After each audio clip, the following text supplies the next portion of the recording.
So the deal with talent is to basically ignore it. Just forget about it. Just stop using the word. It's a social myth that we've been sort of throwing around irresponsibly now for goodness knows how long. It's a virus in culture, and it's a virus in your mind. And when you've learned something to a high level and you've gone through the process, come and tell me then how you feel about talent. So we're going to cover the topic of talent today, and I just want to stir you a little bit by asking if you've ever heard the terms natural ability or the term God-given talent. Have you ever been told that you lack the inherent capacity to learn something? Have you ever learned that you haven't got any talent for something and that you should just give up? Have you ever told this to yourself? Have you ever said to yourself, I don't have the talent for this, so I'm not even going to try. I wasn't born with the ability to do this thing, so I'm going to stop.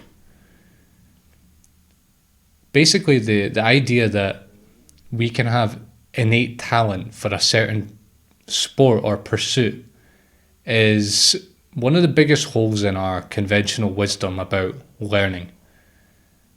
And it's not only that, in a factual sense, it's wrong. It's not that.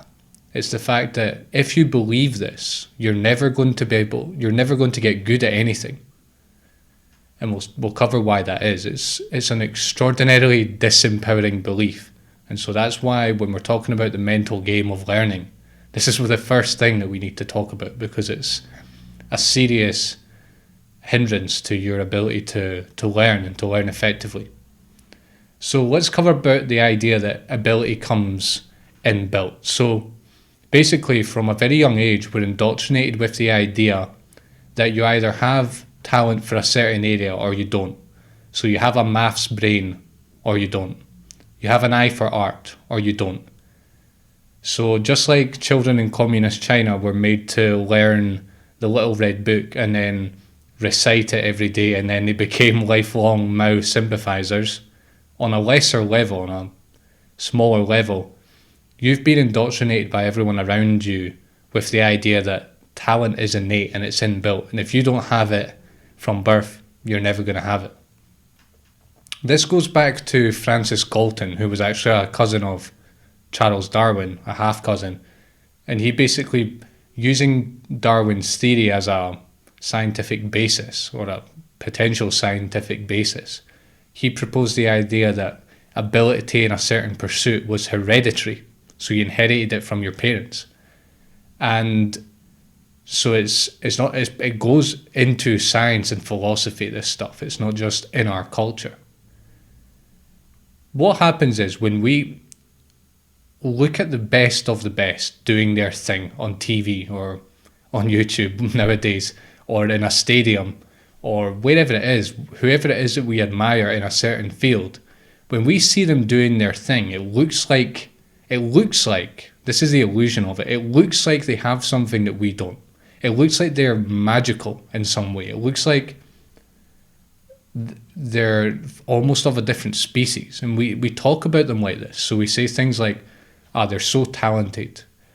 Dancing is in her blood, or he was born to paint, or he has a fantastic football or soccer brain.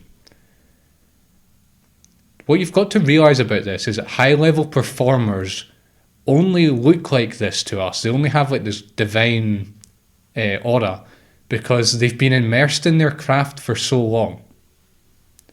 And they've developed abilities that we don't have. And they notice things that we don't notice. But it's not because they were born with them. It's really because that their entire life is dedicated to this thing. And we're going to talk a bit more about this as to why they seem so godlike.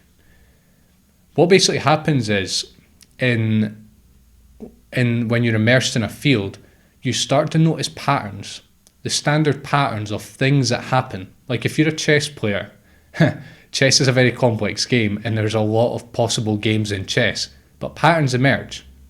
And the more immersed you are in chess, the more you realize that the patterns are there, and you begin to quickly recognize these patterns much quicker than someone who hasn't been immersed in the sport has, and therefore you can react to them And your whole thinking about the game is in terms of these patterns. It's not in terms of individual pieces, individual movements. It moves up a level.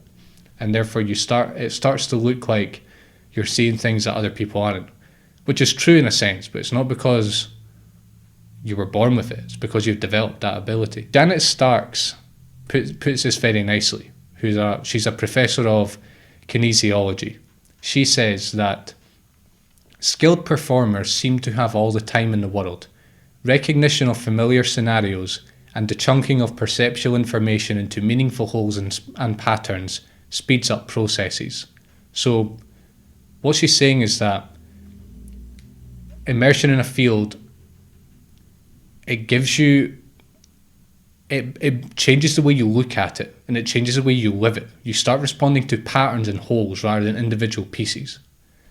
And Matthew Syed talks about this in the context of Roger Federer being able to return a serve, where most people would never, a top quality tennis serve, the average person has no chance of returning it because it's far too fast. Matthew Syed says, Federer did not come into this mortal world with knowledge of where to look or how to efficiently extract information on a service return, any more than chess players have innate board game memory skills. So what's happening with the high performer is that they've been immersed in it for so long that they start seeing patterns. They start to look for the little bits, the little clues, the little bits of information that gives them a clue as to what is coming next. And then they're responding to that. And their whole knowledge about the game is built on those holes and patterns and structures. And it starts to seem like they're doing something magical. We need to talk about the iceberg illusion. And this is really related to talent. And when we talk about when we talk about high performers and when we look at them, what's going on? It's the iceberg illusion. Basically, what we're seeing is, like, if we see, I don't know, Tiger Woods, well, it's a bit out of date now, but let's talk about Tiger Woods because he's like the most famous golfer ever. When we see him hitting this amazing shot, what we're actually seeing is we're seeing the culmination of goodness knows how many years and hours of solid effort. We're not seeing all the days and the weeks and the months of fairly mundane practice that goes into that. What we do is we see a short glimpse of them and they pull out this amazing thing and we say, oh my God, they're so talented. Oh my God, look at that. And no, we're seeing the thin layer. Think back, what's going on behind that amazing shot? What's going on is a lot of failure and a lot of practice and a lot of repetition. And we just see the tiny top bit. And especially on TV where everything it needs to be entertaining, it needs to be sort of dramatic. We focus on this little tiny piece on the top and we just completely forget about what's going on behind it. And of course, if someone did actually come into this world and first time they picked up a club could swing it like that and just pull out this amazing shot, maybe they would be. But the fact is that is not what happens in the real world. Let's talk about the genetic delusion. So this is kind of the delusion or Francis Galton's theory and why it isn't true. And I'm not going to go into, I'm not going to get scientific and biological here more than I need to, because this is about learning. It's about empowering you. It's not about pulling apart scientific and biological stuff in essence. But this reminds me of Greta Thunberg a little bit. Might seem a bit of a strange comparison, but Greta always says that we've taken our abuse of the planet too far and things need to change, or that's the spirit of her message at least. I'm here to say that we've taken genetics too far. We try and use it as our explanation for everything. We try and use it as an explanation for when we're going to pass away. We try and use it as an explanation for what we're good at and what we're not good at. And if you put a little bit of thought into this, the idea that genetics determines what we're good at and what we're not good at, I'm not going to go into all the sort of the evidence and all this, but if you think about it, it's actually an insane idea. It really is insane. So we know that things like blue eyes and blonde hair are transmitted genetically, and there's actually genes that determine that. But a tennis gene, a chess gene, a gene that makes you automatically good at something or inclined to something, has anyone discovered such a gene? And if it was this way, why do we have universities? Why do we have school? Why even bother going to school? If you're good, if it's passed on to you genetically, well, why do we need to even bother? If your gene makes you good, why even bother? If the skills that your parents have acquired get passed on in your genes, then why even bother learning? Why even bother trying to get good at something else? And the fact is that we do not live our lives like this. Culture and society do not function around this idea. So I want you to forget about the idea that things come in your genes, because they don't. And if you actually think about it as well, there's nothing natural or instinctual about getting good. Like if you think of your favorite pursuit in life, or something you've become really good at, there was nothing natural about it. It's not like, human beings do a lot of things naturally. We socialize, we talk, we eat, we drink water. All these things are pretty natural, and they keep us alive, and they keep us functioning as human beings. A lot of the sports and fields of knowledge that we have, there's nothing natural about them, and they feel extremely unnatural when you first get into them.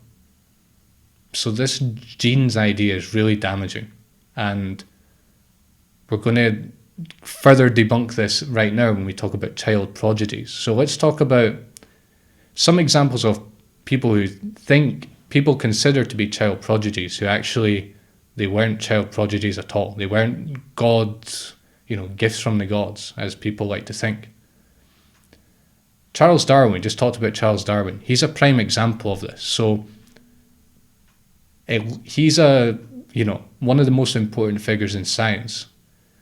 And yet, although that would stir us to think, or push us to think that he has some sort of natural talent for science, by his own standards, he was quite an ordinary boy.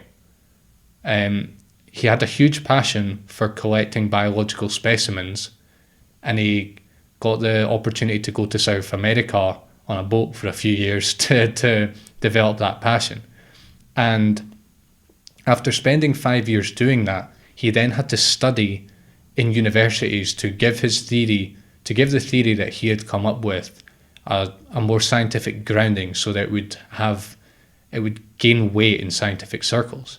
And he spent the rest of his life developing his theory of evolution. So he was an ordinary boy, he didn't have talent, he just had the passion, and he followed it, and he spent his entire life developing his theory. It wasn't like he was a 10-year-old boy and he suddenly came up with this theory out of nowhere, like a present from the gods. It didn't work like that. Mozart is the example that most people give, or the example that seems to be the most common, the one that people know about. When Mozart was 6 years old, he used to perform on stage for the European aristocracy, and he used to dazzle them with his musical abilities. And people look at this and they think, well, somehow he knew how to play piano when he was young. If you actually look at Mozart's life, you'll see that this is a fallacy. Mozart's dad was actually a famous composer in his own right. He was a performer, and he was an accomplished music teacher who basically created his own way of teaching music or learning music, his own pedagogy for music. And Mozart started learning with his dad, an accomplished performer and music teacher, when he was very young, when he was something like 2 years old. And a psychologist called Michael Howe estimated that Mozart, by the time he was 6, had practiced 3,500 hours on the piano. So just to give you an idea what 3,500 hours, imagine one work day, a 7-hour work day with an hour break. That's like your standard work day. 500 of those spent playing the piano. 500 times 7 is 3,500. 500 of those days spent playing the piano before he was 6 years old. Think about that. What were you doing when you were 6 years old? I don't know about you, but I was, I certainly wasn't spending 3,500 hours on one thing. So the Mozart idea is actually proof that talent isn't that talent doesn't exist. It's proof of it. It's not evident.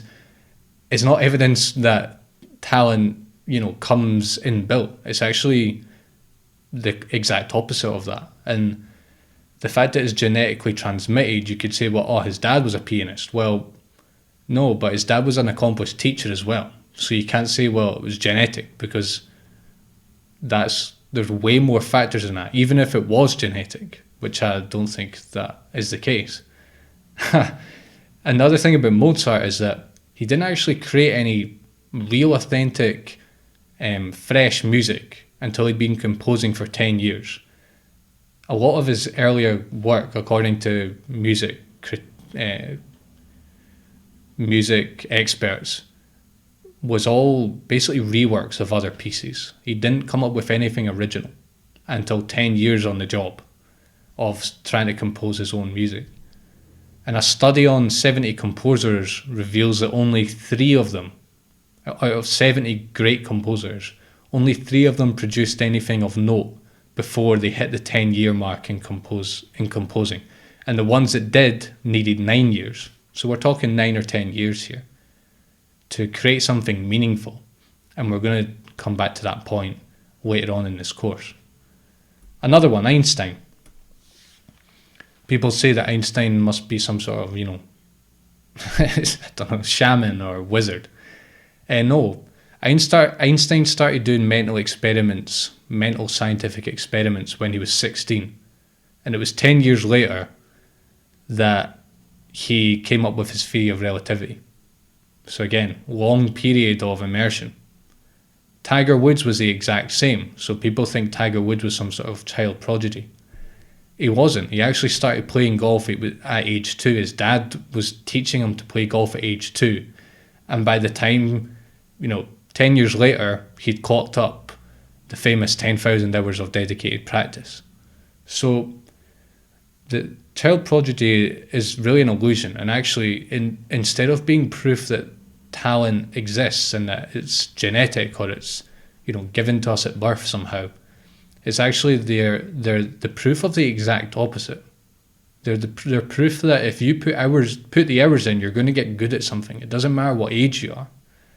And I think these prodigies are actually very good examples of, they're good models for us as learners. They're good models to see how it's done. All of these child prodigies have thousands of hours of practice when they're very young, something that most people do not have. They have the opportunities that many people don't have. Like, who has a dad who's a composer and music teacher? Very, very few. And I want to also talk now about Laszlo Polgar.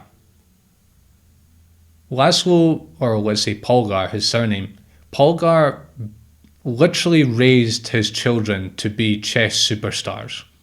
He wasn't a chess player. He was just a psychologist who was interested in this stuff. And he basically wanted to debunk the theory of talent, or the talent theory of expertise, it's called. The idea that expertise is determined by talent. What he did was he basically trained all his daughters from a young age, at different times, from a young age, for many, many, many, many, many hours in chess. And every single one of them became world-class chess champions. So this is an example of a man who chose to make his daughters good at something and chose to expose them to a certain thing for many hours and see what happened. And lo and behold, they became some of the best players that ever existed in chess. So there's some more evidence that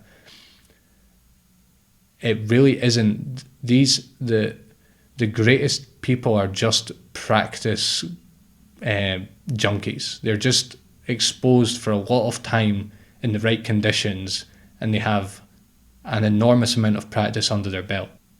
So Polgar used his newborns as lab rats in his mission to debunk the talent theory of expertise. He gave them all thousands of hours of practice in their youth. They've now broken records, they've become world champions, chess grandmasters, etc., etc. And they looked like child prodigies. They were actually just ordinary children raised to be superstars. So, how do you actually free yourself from the talent myth? Because if you've been around people who believe in talent, the idea that talent determines everything, it's going to be there in your mind and it's going to hold you back. Like it's just inevitable because it's so disempowering, this belief. Well, let me give you an example of my life where I think that I'm talented for something. Art is my thing, right? So there's many areas that I've practiced and I've got good at in life, but art is the one thing that I just have this limiting belief around. I have this idea that I'm just not artistic, that I'm just not born to paint somehow, that I'm just not cut out for it. But when I actually reflect on my life in art, like my art career, my only practice in art amounts to slapping random colours on bits of paper when I was a child, a few art classes at school that I wasn't interested in, and not much else. I've not had any classes as an adult. I've not read any books about it. I've received no instruction. I never practice it. So how could I possibly be good at it? It's not that I'm inherently bad at it. I've just never done it. How could I possibly be good at art? You will have this own thing for yourself. So look at this. Look at the areas that you've tried to learn in your life or that you have learned. And do you say things to yourself like, I don't have a brain for maths, or I'm a numbers guy and I don't do language, I don't do literature and all this, or French was never my thing. Things like this. If you actually reflect on these areas a little bit, you'll realise that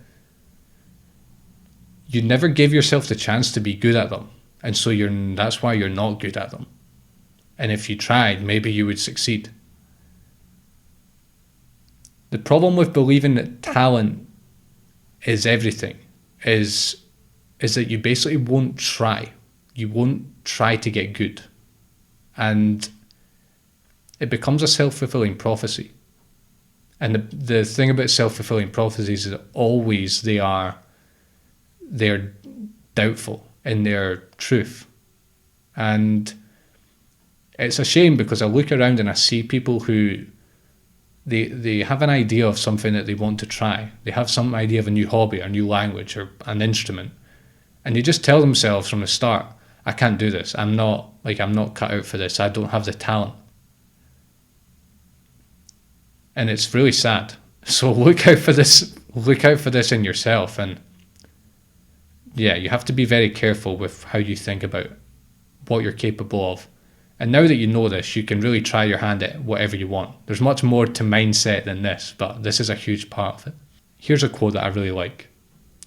Extensive research has shown that there is scarcely a single top performer in any complex task who has circumvented the 10 years of hard work necessary to reach the top. If you research any sports person or artist or writer or whoever you admire, you'll realise that they dedicate their life to this thing. And really, they'd have to have some sort of ailment or disability or brain damage not to be good at it, because that's their life and that's what they do, that's who they are. What the greats have is they have an inclination and a curiosity, and they're willing to follow those to the end, no matter what happens, and they have this persistence that we're also going to talk about.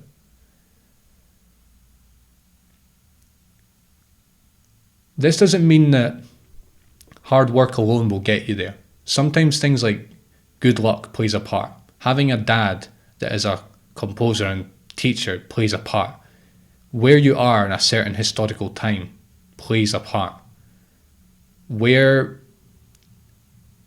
you know also plays a part in what you're going to do with that talent.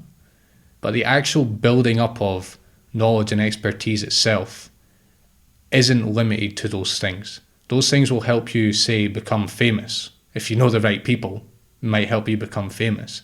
But they're not, unless they give you coaching or they somehow give you tips on your practice, they're not actually going to change your level of expertise in any way.